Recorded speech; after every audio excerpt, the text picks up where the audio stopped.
The Ottoman Times of Trouble, 1590–1650 Part 3. The defeat of Ali Janbul had still left the rebels in control of much of Anatolia. In January 1608, Kalanderulu defeated a force under Nakash, the artist, Hassan Pasha near Mihalik, and in the summer, blocked the passage of another army carrying the treasure to Kuyuju Murad in Aleppo. Kuyuju Murad in the meantime faced severe problems in preparing for a new campaign. Kalanderulu had blocked his supply of cash, following a severe winter and late spring, and in consequence of the impoverishment of the countryside, his full quota of troops had failed to come from Anatolia, and supplies from Egypt were slow to arrive. In the meantime, however, he detached some of the lesser Jalalis from Kalanderulu by awarding them governorships. Finally, in August 1608, he encountered and defeated Kalanderulu to the west of Malatya. The rebel and his followers fled to Iran, while Kuyuju Murad, ignoring the Sultan's command to stay in the field, returned to Istanbul. In 1609, the army mustered in Üsküdar, but Kuyuju Murad did not move. Instead, he sent a former Jalali, Zulfikar, to attack the rebel Musli Çavuş, whom he himself had appointed governor of Sel during the campaign against Kalanderulu. During Zulfikar's absence, another rebel, Yusuf Pasha, appeared with his followers to seek a pardon, which Kuyuju Murad granted until Zulfikar had returned with news of the defeat of Musli Çavuş. Then Kuyuju Murad had him executed inside his tent. With the death of Yusuf Pasha, Kuyuju Murad dismissed the army. Although campaigns against the rebels in Anatolia and Iraq continued in 1610 on a smaller scale, the defeat of the Jalalis left the Grand Vizier with two concerns. The first was to restore Ottoman fiscal and provincial administration. After the Austrian War and the devastation of the Jalali rebellions in Anatolia, the result was a memorandum by a chancery clerk, Ain Ali, which lays out, on the basis of archival registers, an idealized scheme of fiscal, provincial and military organization.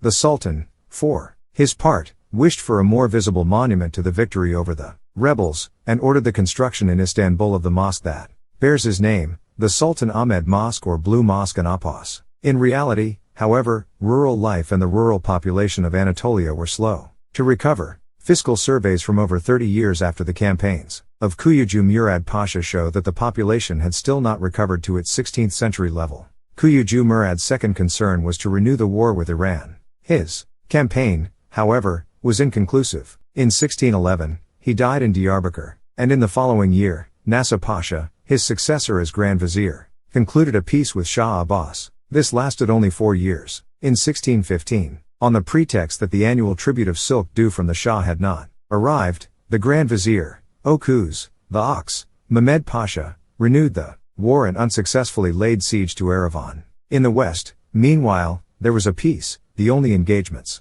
occurring at sea between the Ottoman fleet on its annual tour of the Eastern Mediterranean and corsairs operating under the aegis of the Knights of St. John, and of the Duke of Tuscany, with whom the rebels Ali Janbulad and Fakhr al-Din had established contact. More dangerous than these were the attacks of the Cossacks from their bases along the Don and the Dnieper on settlements along the Black Sea coast. These grew in intensity as the 17th century advanced, culminating in a raid on Sinop in 1614. In the following year an Ottoman counterattack failed when the Cossacks, in their shallow vessels, lured the Admiral Jigalizade Mahmud so close to the shore that his galleys ran aground. In 1623, they attacked Yenikoi on the Bosphorus, near the capital, and for 4 years, between 1637 and 1641, even occupied Azov at the mouth of the Don, forcing the Ottomans to refortify Okakov, a fortress occupying a similar strategic position on the Dnieper. For half a century, the war with the Cossacks required a series of maritime expeditions, using new strategies against their flat-bottomed boats, and constant vigilance along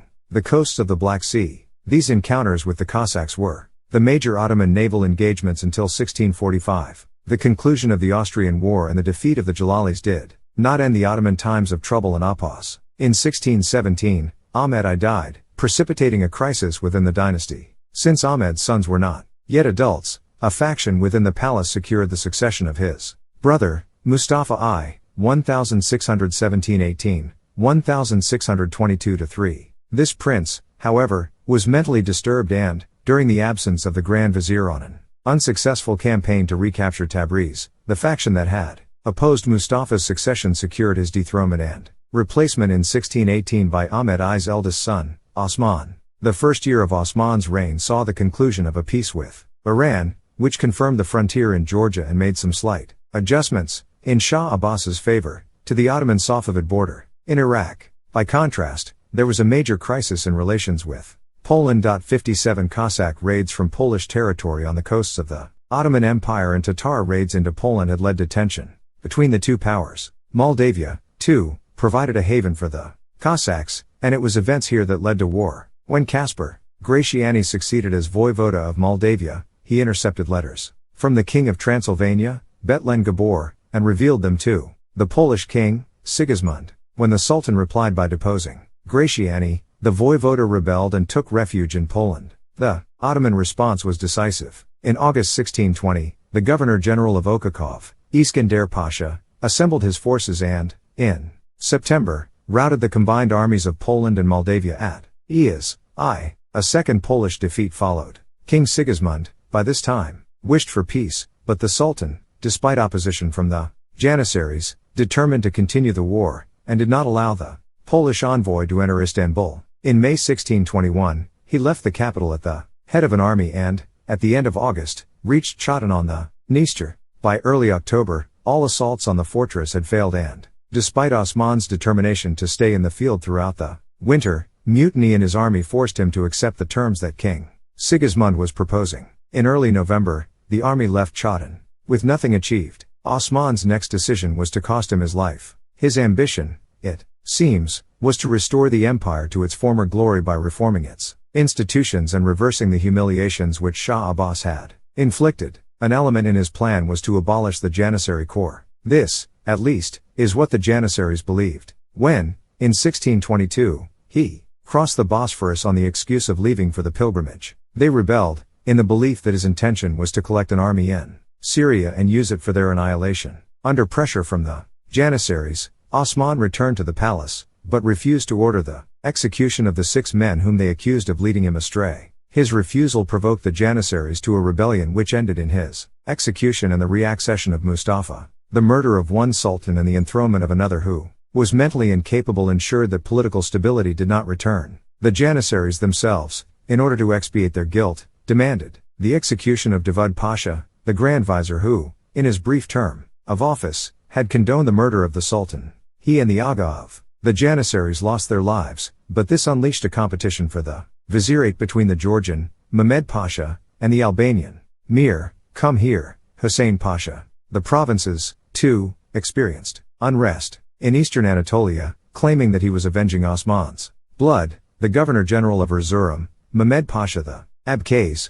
rebelled, seizing Ebn Karaisar, Shivas, Ankara and eventually Bursa. In the Lebanon, Yusuf ibn Saif asserted his independence. And, in Iraq, Shah Abbas captured Baghdad. 58 As opportunity had come in 1622, when Bekir al-Sabashi seized power in the city, and defeated a force sent against him under the Governor-General of Diyarbakir, Hafiz Ahmed Pasha. However, fearing another Ottoman army which was approaching, he sent the keys of Baghdad to Shah Abbas. In the same year, the Cossacks attacked Yenikoi. The first step to prevent the disintegration of the empire was to remove the Sultan. In 1623, after a group of ulama had taken the decision to depose Mustafa, a deputation went to the palace and bargained with the Sultan's mother. Mustafa was dethroned, but his life was spared. His successor was Murad IV, 1623-40, the 12-year-old son of Ahmed I.